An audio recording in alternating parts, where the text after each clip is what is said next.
नमस्कार। गंधर्व times Hindi bulletin में आपका स्वागत है। मैं गंधर्व सेना। इंद्र चंद्र विजेंद्र कहकर चमचों ने बेड़ा गर्क कर दिया। मराठों को चाहिए सत्ता में भागीदारी, ना कि बोर्ड कॉरपोरेशन का लॉलीपॉप। जी हाँ, आज का ये ज्वलंत टॉपिक यही है।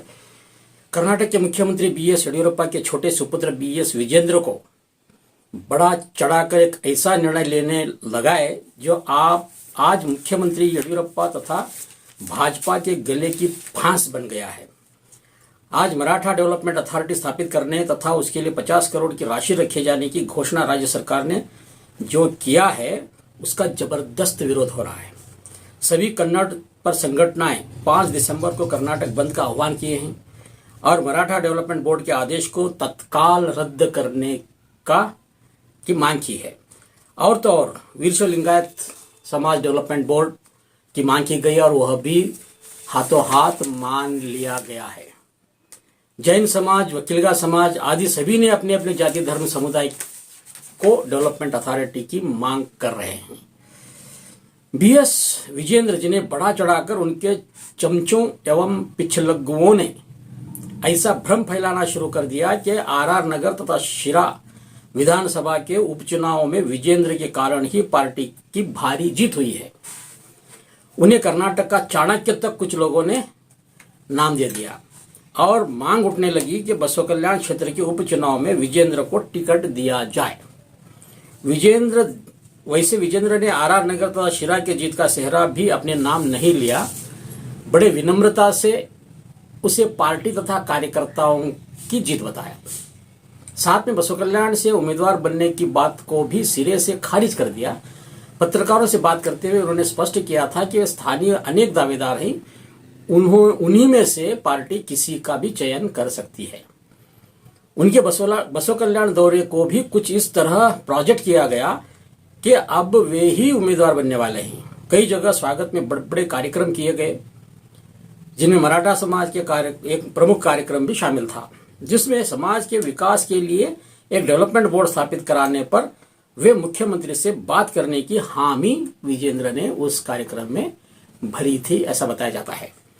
मगर किसी ने यह नहीं सोचा था कि 24 घंटों के अंदर अंदर मुख्यमंत्री इसकी घोषणा भी कर देंगे।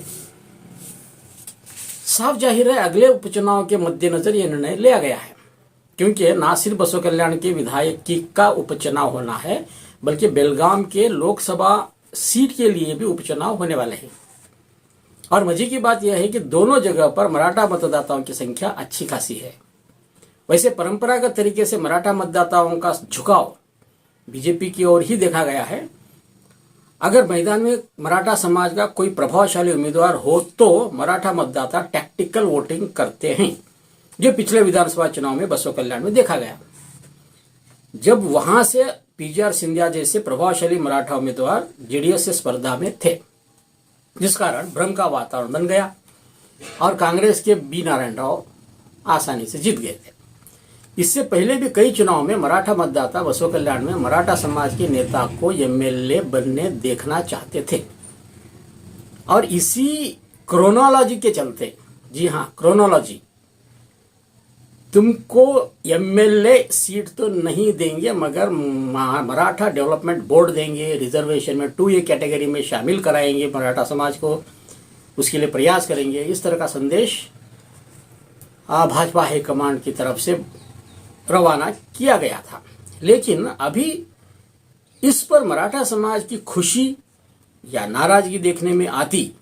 जो सरकार ने निर्णय लिया था मराठा डेवलपमेंट बोर्ड का, उस पर मराठा समाज क्या खुश है, क्या नाराज है, क्या और कुछ ज्यादा चाहता है, इस तरह का कुछ प्रतिक्रिया आने ही वाले थे, अभी आए भी नहीं थे।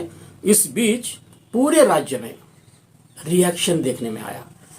कन्नड़ पर संगठनाएं प्रोटेस्ट करने लगी, प्रतिभटना करने लगी, मराठा डेवलपमेंट बोर्ड तुरंत रद्द करने की मांग करने लगे।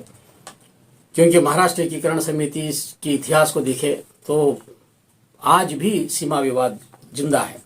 इसके परिप्रेक्ष्य में सरकार इस तरह एक खास समुदाय को अगर अपीजमेंट करती है तो वो गलत है। इस तरह की बातें किए जाने लगी और बीएस येडियुरप्पा सरकार बैठे बैठे एक नया सिरदर्द मोल ले लिया है। अब देखने वाली बात तो यह है कि क्या विजेंद्र को इंद्र चंद्र विजेंद्र बनाने के चक्कर में उनके अंध भक्तों ने क्या उन्हीं का नुकसान तो नहीं किए? क्या एक उभरते नेता के रास्तों में रोड़ा तो नहीं बने? दूसरा प्रश्न यह भी उठ रहा है कि कर्नाटक महाराष्ट्र सीमा विवाद फिर एक बार फन उठाकर सामने आया है। उसका निदान कैसे होगा और इन बातों का परिणाम बसव कल्याण तथा बेलगाम के उपचुनाव पर कैसे पड़ेगा, यह आने वाले दिनों में ही पता चल जाएगा। आज के लिए बस इतना ही। अगर ये एपिसोड अच्छा लगा तो आप इसे लाइक करिए, शेयर करिए, सब्सक्राइब करिए और आगे बढ़ाइए। धन्यवाद।